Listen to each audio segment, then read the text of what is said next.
वनुसल्ली वनुसल्लिम अला रसूलिल करीम। अम्मा बाद, बिस्मिल्लाहिर रहमानिर रहीम। अन अब्दुल्लाह इब्न अम्र क़ाला बैनमा अना क़ाइदुन फ़िल मस्जिद व हलक़तुम मिन फ़ुक़राइल मुहाजिरीन क़ुऊदन इज़ दख़ल नबी सल्लल्लाहु अलैहि वसल्लम फ़क़अद इलैहिम फ़क़ुमतु इलैहिम फ़क़ाल नबी सल्लल्लाहु अलैहि वसल्लम लियुबश्शिरा फ़ुक़राअल मुहाजिरीन बिमा यस्सर्रु वजूहहुम फ़इन्नहुम यदख़ुलूनल जन्नता क़ब्लल अग़निया बिअरबईन आमा। क़ाल फ़क़द रअयतु अलवानहुम अस्फ़रत। क़ाल अब्दुल्लाह इब्न उमर हत्ता तमन्नयतु अन अकून मअहुम औ मिनहुम। रवाहु दारिमी। हज़रत अब्दुल्लाह बिन अम्र रज़ियल्लाहु ताला अन्हु से रिवायत है, वो कहते हैं कि एक बार मैं मस्जिद नबी में बैठा था और उसी मस्जिद में फ़ुक़राए मुहाजिरीन का भी एक हलक़ा था। मुहाजिरीन फ़ुक़रा भी बैठे हुए थे कि अचानक मस्जिद नबी शरीफ में सरकार सल्लल्लाहु अलैहि वसल्लम दाखिल हुए। तो फिर हुजूर भी उन्हीं फ़ुक़राए मुहाजिरीन के पास बैठ गए। फ़क़ुमतु इलैहिम, अब्दुल्लाह बिन अम्र कहते हैं कि फिर मैं भी उनकी तरफ उठ गया। वो दूर बैठे थे, वहाँ फ़ुक़राए मुहाजिरीन बैठे थे, हुजूर आए तो वो उनके साथ बैठ गए। तो अब्दुल्लाह बिन उमर भी वहाँ से आके वहीं बैठ गए। तो कहते हैं फिर सरकार सल्लल्लाहु अलैहि वसल्लम ने इरशाद फरमाया कि फ़ुक़राए मुहाजिरीन इस बात की खुशी मना लें जो उनके चेहरों को खिला दे, यानी ऐसी खुशी मनाए कि उनके चेहरे खिल उठे। किस चीज से? हुजूर कहते इन्नहुम, इसलिए कि वो जन्नत में 40 साल पहले दाखिल होने वाले हैं बनिस्बत अमीरों के। तो हजरत अब्दुल्लाह बिन उमर कहते हैं क़ाला लक़द रायतु अलवानहुम अस्फ़रत, मैंने देखा कि उनके चेहरे चमक उठे। इतनी बड़ी खुशखबरी है, इतना बड़ा मुज़्दा है, तो फिर क्यों नहीं चमकेंगे। का रायतु अलवानहुम, उनके रंग देखे चेहरों के, अस्फ़रत के जगमगा उठे, चेहरों पे चमक आ गई। हजरत अब्दुल्लाह बिन अम्र कहते हैं ये वो वक्त था हत्ता तमन्नैतु अन अकुन माहुम, उस वक्त मेरे दिल में ये ख्याल आया कि काश मैं भी इन फ़कीरों में होता, मैं भी इन फ़कीरों में होता, कि मुझे भी ये बशारत मिलती। औ मिनहुम, या उनसे होता या उनके साथ होता। तो ये तमन्ना करते हैं अब्दुल्लाह बिन उमर। अब ये एक बशारत थी, मुज़्दा, गुड न्यूज़ कि सरकार सल्लल्लाहु अलैहि वसल्लम ने दुनिया में ही उन्हें बता दिया। तो वो सुनकर उनके चेहरे खिल उठे, चेहरों पे रौनक और चमक आ गई। अन अबी ज़र क़ाल अमरनी खलीली बिसबइन, अमरनी बिहुब्बिल मसाकिन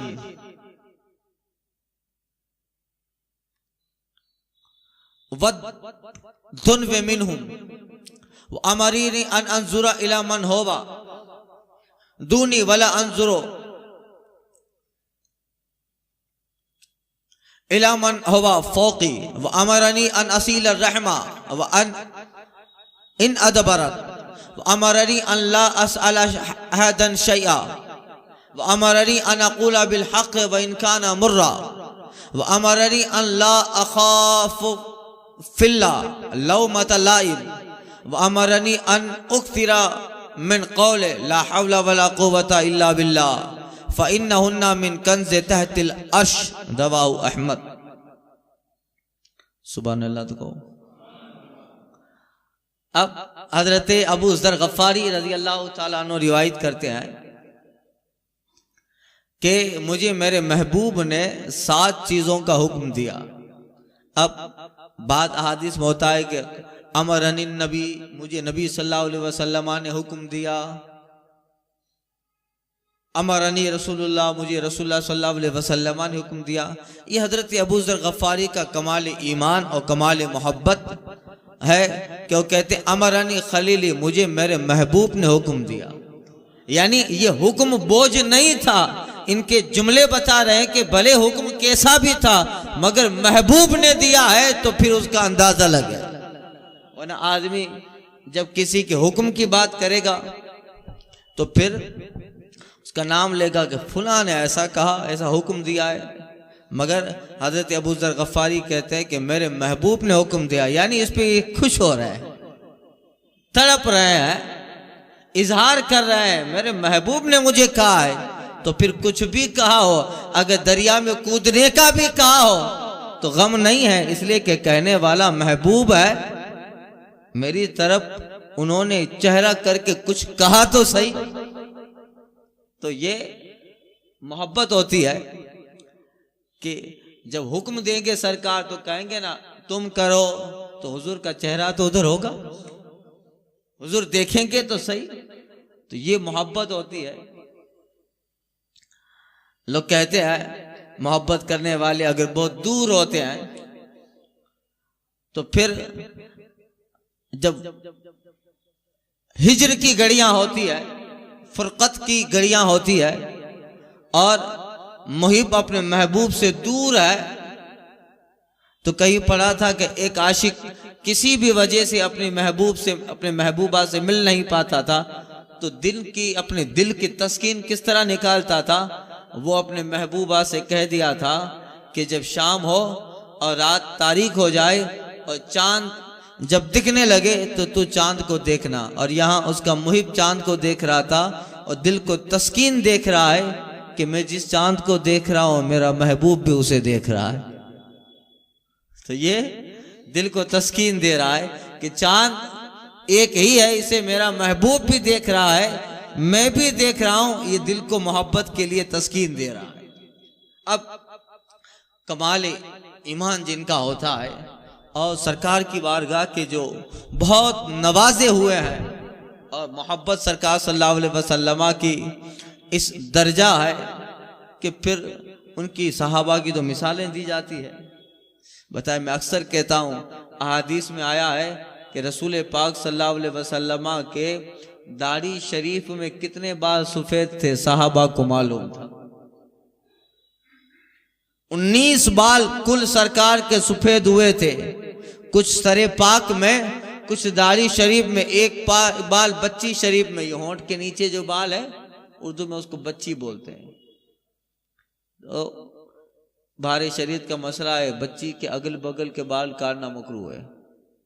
तो कुछ लगे रहते हैं कि बच्ची है क्या कारी साहब, सही है तो ये बच्ची है, तो कुछ लोग सोचते ही रहते हैं। तो ये खैर, यहाँ एक बाल सफेद था सरकार सल्लल्लाहु अलैहि वसल्लम के। दुनिया में मोहब्बत की मिसाल देने वाले मिसालें देते हैं, लैला और मजनू की, जूली और रॉबर्ट की, हीर रांझा, सोनी महवाल, इनकी मोहब्बत की मिसालें दी जाती है, शीरी और फरहाद। मगर उनके मुहिब्बीन से पूछो कि तुम्हारे महबूब के जिस्म के बाल सफेद कितने थे, यकीनन वो इस दर्जा मोहब्बत में नहीं पहुंचे होंगे कि उन्हें अपने महबूब और अपने जो है माशूक के जिस्म के अंदर होने वाले सफेद बालों का भी इल्म हो। ये सहाबा का कमाले ईमान, कमाले मोहब्बत थी सरकार के। हुजूर की दाढ़ी शरीफ, सरकार के सरे पाक में कितने बाल सफेद हैं ये भी इन आशिकों को खबर है। इन आशिकों को खबर था। तो मोहब्बत के जो आला मंजिल पे कायम है वो हजरात सहाबा किराम थे, जिन्हें ये पता था जो अपने महबूब के जिस्म के बालों को गिन ले। ये उनका कमाल ईमान। हज्जतुल वदा के मौके पर हजरत अबू तलहा अंसारी सरकार का हल्क करते हैं, हुजूर के बाल शरीफ तराशते हैं और वो बाल हज्जतुल वदा में साहबा में तकसीम किए जाते हैं। आज जितने भी मुँह मुबारक हैं जो मस्जिदों में, उलमा कहते हैं कि ये अक्सर बाल, ये उन्हीं बालों की बरकतें हैं जो हज्जतुल वदा में साहबा में तकसीम हुए थे। आखिरी हज में 1,24,000 का मजमा था गालिबन साहबा का। अब अबू तलहा अंसारी जो करीब साहबा थे बिल्कुल, क्योंकि मजमा बहुत काफी था, तो फिर साहबा को बाल मुँह मुबारक, मुँह अक़दस तकसीम किए गए थे। तो ये कमाल ईमान पे उन बालों को संभाल के रखे।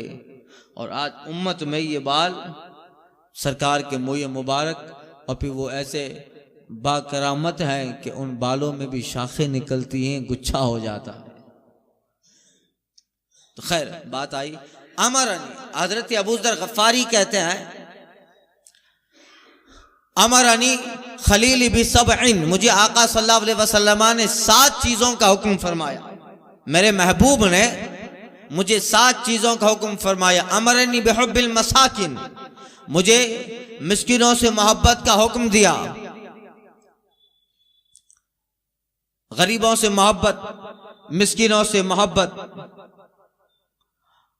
वद्दनवे मिनहुम, उनसे मोहब्बत और उन मिस्किनों से करीब रहने का हुक्म सरकार ने अता फरमाया। उनसे मोहब्बत करो अबू ज़र, उनके करीब रहो। मोहब्बत भी अलग चीज है, और फिर उस मोहब्बत का जो है उसके सबूत इससे दो कि उनके करीब हो जाओ। जब उनके करीब रहोगे तो फिर दिल में तकब्बुर, ये सारी चीजें, दिल, गुरूर, घमंड, ये सब टूटेगा। और उनकी मोहब्बत और उनके करीब रहने से, पीछे हजरत आयशा वाली हदीस गुजर चुकी, युक़र्रिबुक यौमल क़यामत, ए आयशा इन्हें करीब करो, अल्लाह ताला तुम्हें क़यामत में करीब करेगा। कहते वह अमरनी, और मुझे हुक्म दिया कि मैं अपने से अदना को देखूं और अपने से ऊपर को न देखूं। ये हदीस का मतलब पीछे गुजर चुका। अपने से अदना को देखूं, अपने से ऊपर को न देखूं। वह अन असील रहमा, और मुझे मेरे आका ने हुक्म दिया कि मैं रिश्तेदारियां जोड़ता रहूं। वह इन अदबर, चाहे दूर का रिश्ता क्यों ना हो, दूर का रिश्ता क्यों ना हो, रिश्तेदारियां जोड़ूं। असील रहमा, मैं रिश्तेदारियों को जोड़ूं। वो अन अदबर, अगरचे वो रिश्तेदारी दूर ही की क्यों ना हो। एक होता है करीब का रिश्तेदार, एक होता है दूर का रिश्तेदार। दूर का रिश्तेदार यानी जो है बहुत दूर हो, जो है उसके फूफी के, सास के बेटी का भांजा है, तो अब ये दूर का रिश्ता हो। और फूफी का लड़का है, ये करीब का रिश्ता हो। दूर का, करीब का, तो रिश्तेदारियों में दूर और करीब नहीं, बस ये रिश्तेदार है तो फिर उनसे सिला रहमी करना। हदीस पाक में इसके ताल्लुक से हुजूर ने बहुत कुछ बयान फरमाया है, जिसको सिला रहमी कहते हैं। सिला रहमी, रिश्तेदारियां जोड़ना। एक हदीस पाक में आया है कि सरकार फरमाते हैं कि रिश्ता अर्श के नीचे है, और वो रोजाना ये अल्लाह की बारगाह में दुआ करता है, मौला उसे तू जोड़ जो मुझे जोड़ता है, उसे तू जोड़ दे जो मुझे जोड़ता है, उसे तोड़ दे जो मुझे तोड़ता है। मतलब जो रिश्तेदारियां जोड़ता है, अल्लाह ताला उसके इंतजाम, उसके काम अल्लाह ताला कर देता है। देखिए बात अहादीस का मफहूम है, असली हदीस नहीं, मफहूम हदीस बयान कर रहा हूं। बंदा जब अपना मामला मखलूक से दुरुस्त कर लेता है, अपना मामला जब बंदा मखलूक से दुरुस्त कर लेता है तो उसका मामला खुद ब खुद खालिक से बेहतर हो जाता है। उसका मामला खुद ब खुद खालिक से बेहतर हो जाता है। अब ये बंदों का नहीं बनता है, वो अल्लाह का बना फिरता है। डॉक्टर इकबाल कहते हैं खुदा के बंदे हैं हजारों, बनों में फिरते हैं मारे मारे। खुदा के बंदे हैं हजारों, बनों में फिरते हैं मारे मारे। मैं उसका बंदा बनूंगा जिसे खुदा के बंदों से प्यार होगा। ये होता है खुदा के बंदे, यानी जो मखलूक से अपना रिश्ता जोड़ देता है उसका रिश्ता खालिक से मजबूत हो जाता है। यहाँ पड़ोसी नाराज है और ये मस्जिद में खालिक को राजी करने की फिक्र कर रहा है। तू पहले उसकी मखलूक को राजी कर ले, खालिक वैसे ही राजी हो जाएगा। तुम मेहरबानी करो अहले ज़मीं पर, खुदा मेहरबा होगा अर्शे बरी पर। ये होता है। हम लोग थोड़ी थोड़ी बात पर झगड़ा, थोड़ी थोड़ी बात पर फसाद, बोलचाल बंद। 2 साल 4 साल 5 साल, जबकि हदीस में आया है किसी मोमिन से 3 दिन से ज्यादा बोलचाल और कतई ताल्लुक सरकार ने नापसंद फरमाया। 3 दिन से ज्यादा कतई ताल्लुक, बोलचाल बंद मना किया है सरकार सल्लल्लाहु अलैहि वसल्लम ने। और इसके ऊपर काफी अहादीस है, चाहे कुछ भी हो ऐसे हालात बनाइए कि उससे कतई ताल्लुक 3 दिन से ज्यादा रहे ही नहीं। अगर हुजूर की सच्ची मोहब्बत है तो जाकर अपना मामला साफ करके, दिल साफ करके उससे ताल्लुक को फिर से जोड़ना चाहिए। हुजूर कहते हैं जो सबसे पहले जोड़ने की फिक्र करता है वो जन्नत में पहले जाएगा, जन्नत में पहले जाएगा। हमारे यहाँ बात में कोई दम नहीं होता है। लोग कहते हैं बात का पतिंगड़ बना देते, बात का पखमानी कागड़ो करे। कहावत है, बात में कोई दम नहीं होता। और फिर हमारे यहाँ तो ऐसे ऐसे लोग हैं, एक साहब कह रहे थे कि उनके जो है चचा के ताल्लुक से या पता नहीं मामा के ताल्लुक से कह रहे थे कि उनसे मैं 25 साल से नहीं बोलता हूं। यहीं की बात है हमारे शहर की। कितने साल से? 25 साल से। तो उनके जो मामू या चचा थे हज पे जा रहे थे, तो ये बात वो मुझसे बताने आए थे कि आप क्या करूं? तो मैंने कहा इसमें करना क्या है, तुमसे बड़े भी हैं, बुजुर्ग भी हैं, रिश्ते में मामा या चचा थे, शायद चचा है तो वो बाप का नाइब है। 25 साल से नहीं बोलता, ये तेरी बेवकूफी है, ईगो है, अनानियत है। और जो मामला बताया उसमें कोई दम ही नहीं था जिसकी वजह से ना बोलना, मगर ईगो है। अब इतने देर तक कतई ताल्लुक रहा। अब जब अल्लाह के बंदों से मोहब्बत नहीं करता है तो फिर वो खालिक से मोहब्बत की उम्मीद कैसे रखता? जो मखलूक से मोहब्बत नहीं करता वो खालिक से मोहब्बत की उम्मीद कैसे रखता है? तुम अल्लाह के बंदों के साथ बेहतर मामला शुरू कर दो, अल्लाह तुम्हारे साथ उससे बेहतर मामला फरमाने वाला, उससे बेहतर मामला अल्लाह ताला बंदे के साथ फरमाएगा। मगर हमारे माशरों में पड़ोसी पड़ोसी से नहीं बोलता है, सास बहू से नहीं बोलती, देरानी जेठानी, ये सारे झगड़े, सारे टेंशन और ये सारे फसादात हैं। दुनिया में तरक्कियां कैसे करेंगे? यही सारी चीजें रुकावट बन जाती है। अपना एक काम निकालना चाहिए। दुनिया में आगे बढ़ने के लिए, तरक्की करने के लिए बहुत सारे रास्ते पड़े हैं, मगर उन रास्तों पे आने का जो वक्त होता है वो सारा वक्त इन्हीं चीजों में चला जाता है, सारा वक्त इन्हीं चीजों में चला गया। एक दूसरे की बुराई में, एक दूसरे के जो है पीछे लग जाना, उनके बातों से दिमाग में टेंशन ले लेना, अपनी बातों से उसे टेंशन, इन्हीं सारी चीजों में वक्त लग गया। जो कामयाबी के रास्ते थे वहां वक्त दे ही नहीं पाया इन्हीं सारी चीजों में। तो फिर तरक्की के हजारों रास्ते हैं, मगर हम लोग लहवियात, लहवात, लगवियात और इन सारी फजूल चीजों में अपना वक्त ज़ाय हो जाता है और मकसद तक बंदा पहुंच ही नहीं पाता। मकसद तक बंदा पहुंच नहीं पाता, न किसी चीज की फिक्र है, न दीन, न मजहब, न शरीयत। इसलिए हमें अपनी भी फिक्र होनी चाहिए, अपने समाज, अपने मुआशरे की भी फिक्र होनी चाहिए। हम जिस सोसाइटी में रहते हैं उस पूरे की फिक्र होनी चाहिए, जिस घर में रहते हैं उस घर की फिक्र होनी चाहिए। इस फिक्र के अंदर सवाब भी है और इस फिक्र में अल्लाह बरकतें भी, उसकी वजह से बरकतें भी देता है। जो अकेला नहीं चलता, समाज को लेके चलता है, उन सब का मजमूई सवाब अल्लाह उसे देता है। तो ये सबकी फिक्र, हम अपने ही में लगे रहते हैं। ये झगड़े फसाद, जहां हर घर की कहानी है सास बहू है, जिसे देखो और न जाने फिर क्या से क्या। तो ये सारी फिक्र, जिसे अपनी कौम और इन सारी चीजों की फिक्र होती है ना, मैं ताज्जुब हुआ। मैं एक जगह आज कुछ दिन पहले डॉक्टर इकबाल के ताल्लुक से एक बात, आर्टिकल पढ़ रहा था। जब इकबाल यूरोप के दौरे पर थे तो जाते जाते यूरोप में एक पार्क में गए, तो पार्क में चंद बच्चों को खेलते हुए देखा। बच्चे खेल रहे थे, मगर उन्हीं से अलग होकर एक बच्चा बुक पढ़ रहा था पार्क में। डॉक्टर इकबाल कहते हैं मुझे ताज्जुब हुआ।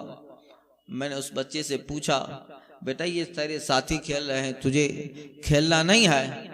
वो बच्चे का जो जवाब था, इकबाल कहते हैं मेरा दिल हिला दिया।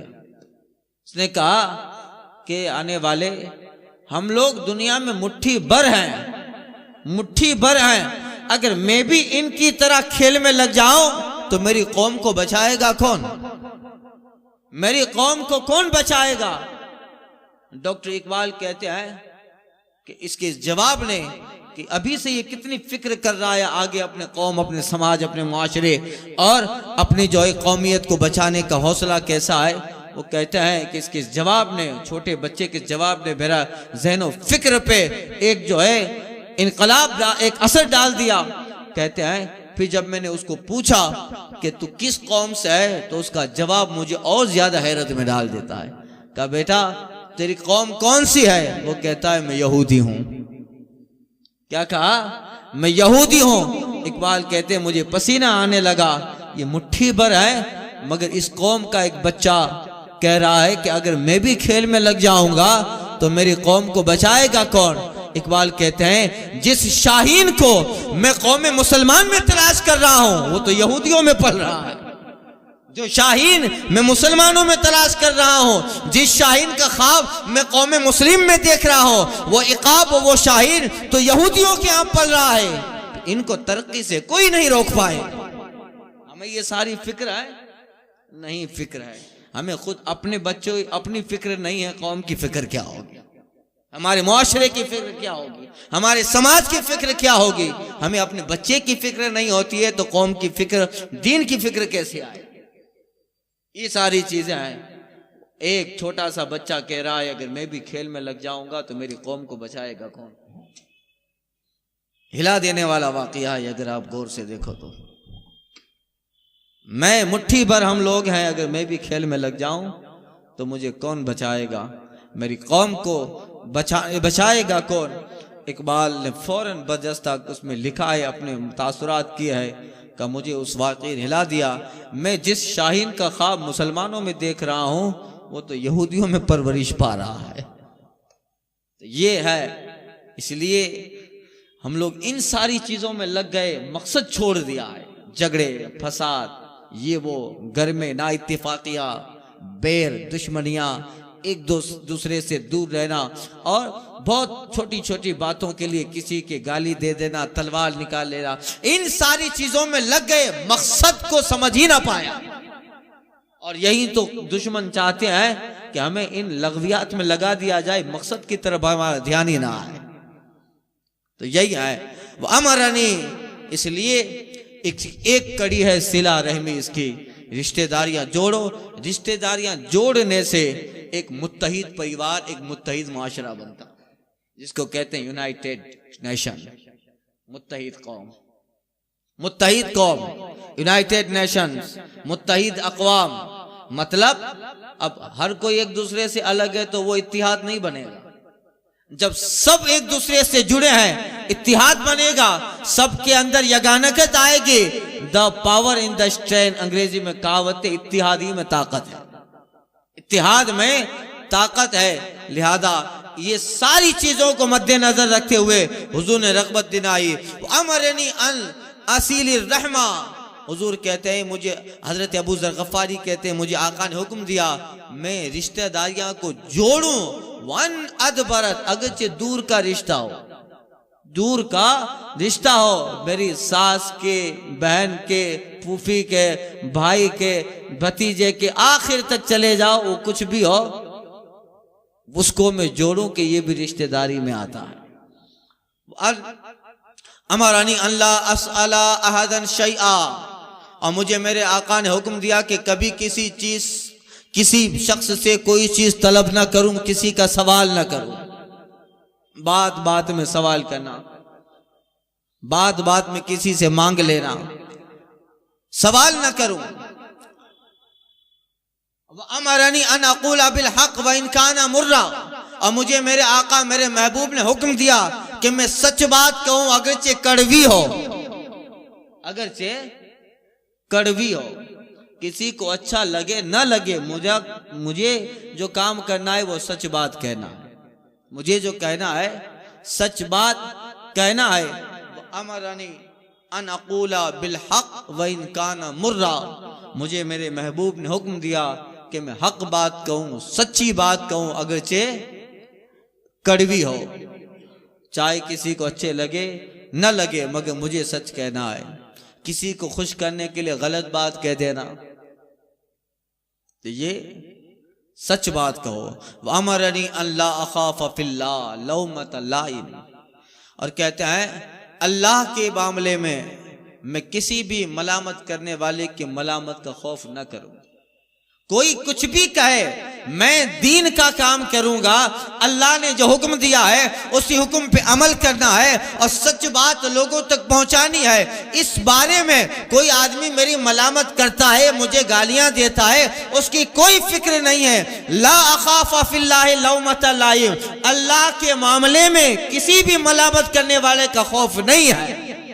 कोई अच्छा कहे बुरा कहे, मुझे कोई मतलब नहीं है, मुझे वही करना है जो मेरे रब ने हुक्म दिया है, वही करना है जो मुझे मेरे रब ने हुक्म दिया है।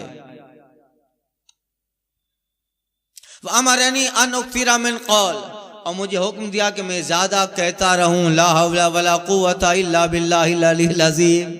अमल भी बता दिया, हुक्म भी दे दिया, वजीफा भी बता दिया कि ये अमल ऐसा है, ये जितनी सारी चीजें अल्लाह सरकार ने इरशाद फरमाई है इन सब में फायदा देंगे। यानी इंसान का दिल मजबूत करने के लिए, इंसान के आगे पीछे के माहौल को दुरुस्त करने के लिए, अल्लाह की ताईद इंसान के करीब आ जाए, फरिश्तों के जरिए अल्लाह उस बंदे की मदद करता रहे, उसके लिए रास्ते इतने अच्छे हो जाएं कि वो इन सारी चीजों पे अमल करता रहे। इसलिए हुजूर ने हुक्म भी दिया वो 6 चीजें, और इन 6 चीजों को मजबूत करने के लिए वजीफा भी बता दिया। अक्सिरा, और हुजूर कहते हैं, अबू ज़र गफ़ारी कहते हैं मुझे मेरे महबूब ने कहा मैं ज्यादा कहता रहूं ला हौला वला कुव्वता इल्ला बिल्लाह। ये ज्यादा पढ़ो, कसरत से पढ़ो। क्यों? इन्नहुन्ना मिन कंज़े तहतिल अर्श, इसलिए हुजूर फरमाते हैं कि ये कलमात अर्श का खजाना है। मिन कंज़े तहतिल अर्श, अर्श के तहत ये खजाने का नाम है ये कलमा। तो अब ये खजाना है, पढ़कर उसे लेते रहो, पढ़कर उस खजाने को लूटते रहो, उस खजाने को लेते रहो। ये अर्श का खजाना है। ला हौला वला कुव्वता इल्ला बिल्लाह, इससे शैतान भाग जाता है, गुनाह के इरादे कम हो जाते हैं और शैतान आसपास दिखता हो भटकता भी नहीं है। और बुरे ख्यालात में ये एक तीर, एक जो है तलवार की तरह काम करता है, सारे ख्यालात को काट दे। और बेशुमार फवाइद हैं, बल्कि एक हदीस पाक में आया है, आका फरमाते कि जब मैं अर्श पे गया तो अल्लाह ने मुझे चंद कलमे, चंद बातें दी और कहा कि महबूब ये तोहफा है जो उम्मत को दे देना। उनमें से एक तोहफा ला हौला वला कुव्वता इल्ला बिल्लाह भी है। अर्श पे मिले हुए तोहफों में से जहाँ नमाज है वहां ये कलमा भी है, कसरत से पढ़ते रहो। इसके लिए मैं आपको पढ़ने का एक अमल बता देता हूं। बताऊं? रोजाना आप मामूल बना लें 113 मरतबा इस कलमात का विर्द करना है। 113 मरतबा 5 नमाजों में उसको तकसीम कर लें। फजर से लेकर ईशा तक उसको 5 नमाजों में आप तकसीम कर ले। अगर आप 5 नमाजों में 20-20 मरतबा पढ़ते रहेंगे तो कितना हो गया? 100 हो गया। और 13 मरतबा रात को सोते वक्त पढ़ लीजिए। रात को सोते वक्त पढ़ लीजिए। फजर से लेकर ईशा तक 5 नमाज में 20-20 मरतबा। 1 मिनट नहीं लगेगी, 1 मिनट 1.5 मिनट का ही वक्त लगेगा। अब जैसा पढ़ने वाला इस मामूल बना लीजिए। ला हौला वला कुव्वता इल्ला बिल्लाहिल अलीय्यिल अज़ीम। यहाँ सिर्फ हदीस में है ला हौला वला कुव्वता इल्ला बिल्लाह, मगर दीगर अहादीस में इस कलमा के साथ अल अलीय्यिल अज़ीम भी लगाया है, इसलिए कि अल्लाह की सिफत अली भी है वो अजीम भी है, तो वो लगाना भी बेहतर है। पूरा ला हौला वला कुव्वता इल्ला बिल्लाहिल अलीय्यिल अज़ीम 113 मरतबा आप रोजाना चाहे तो एक साथ पढ़ लें, चाहे तो उसको डिवाइड करके तकसीम करके आप पढ़ें, मगर रोजाना मामूल बना लें। बुजुर्गों ने, सालिहीन ने, सूफिया ने किताबों में नकल फरमाया है दुनिया के सारे कामों के लिए ये कलमा बेहतर है। दुनिया के सारे कामों के लिए कलमा बेहतर है। सूफिया फरमाते हैं कि फिर रोजाना पढ़ते पढ़ते पढ़ते उसकी तासीर बंदे के जबान में आ जाती है, उसकी तासीर जबान में आ जाती है। फिर ये कलमात इतनी बरकत वाले हैं कि सूफिया फरमाते हैं कि रोजाना कुछ साल तक पढ़ता रहा, कुछ महीने तक पढ़ता रहा, पढ़ते पढ़ते इन कलमात का असर जबान और दिल पे आ गया। जो आदमी रोजाना बोलता रहता है ना तो वो कलमात दिल से टकराते हैं।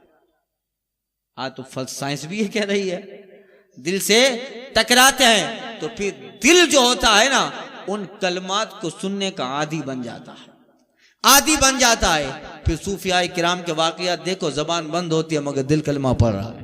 मुफ्ती आजम सरकार ट्रेन में सफर कर रहे हैं, कहीं आवाज आ रही, पास में वाकया मशहूर है, पंडित बैठा हुआ था, आवाज तो आ रही थी कलमा की मगर कोई है ही नहीं, कौन पढ़ेगा। ट्रेन चल रही है, ऐसी आवाज कहाँ से आई? उसने जब कान करीब किया तो हुजूर मुफ्ती आजम के दिल से आवाज आ रही थी। इसलिए कि कलमा का विद करते करते दिल उन अल्फाज को कैचअप करते करते इतना मानूस हो जाता है कि फिर दिल की भी आदत, फिर जबान बंद हो दिल कलमा पढ़ेगा।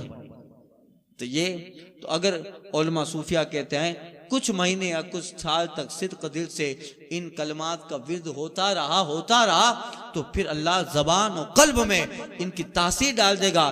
फिर आप उसको हर चीज में इस्तेमाल करें। बीमार हैं ये पढ़ दें, उसको शिफा मिल जाए।